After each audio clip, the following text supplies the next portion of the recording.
আসসালামু আলাইকুম রহমতুল্লাহি ওয়া বারাকাতুহু।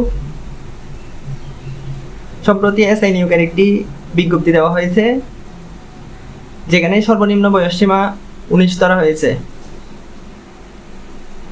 যারা এই বিজ্ঞপ্তিটা দেয়, ওরা কি বাংলাকে বিজ্ঞপ্তি দেয় নাকি বিলেতিকে বিজ্ঞপ্তি দেয়, আমার যথেষ্ট পরিমাণে সন্দেহ আছে। কারণ বাংলাদেশে পাবলিক কিংবা প্রাইভেট এমন কোনো ইউনিভার্সিটি নেই যেখানে 19 বছর বয়সে অনার্স কিংবা মাস্টার্স শেষ হয়।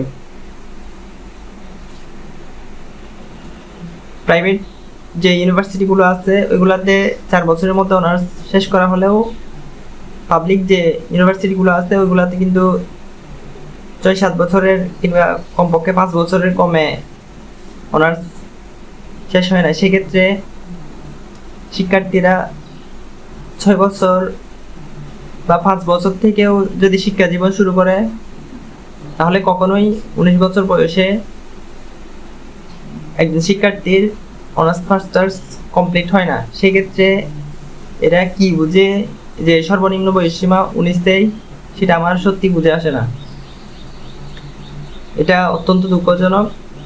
আশা করছি আমাদের শিক্ষাক্রম পরিবর্তন হবে এবং 19 কিংবা 22-23-এর মধ্যেই অনার্স কমপ্লিট হবে, এমন একটা কার্যকরী শিক্ষা ব্যবস্থা আমরা দেখতে পাবো।